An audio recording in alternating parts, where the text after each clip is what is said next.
La culture sur Europe 1 avec une exposition en partenariat avec Europe 1 qui dévoile pour la première fois, Wallis, des chefs-d'œuvre baroques du siècle d'or espagnol. Oui, c'est le musée Jacques Marandré qui s'associe cette fois à la Hispanic Society of America pour dévoiler toutes les diversités de l'art baroque durant le siècle d'or espagnol, 1516 à 1700 jusqu'au 2 août. Il sera possible donc de contempler une quarantaine d'œuvres de Greco ou encore de Diego Velázquez. Sébastien Bordenave.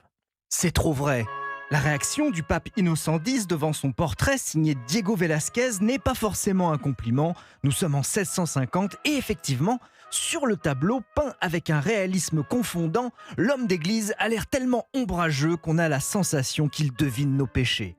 Le XVIe siècle, c'est celui de la toute-puissance espagnole, politique, spirituelle, culturelle. On le surnomme le siècle d'or, un art à la gloire des Habsbourg, dont l'empire s'étend des Amériques à l'Asie.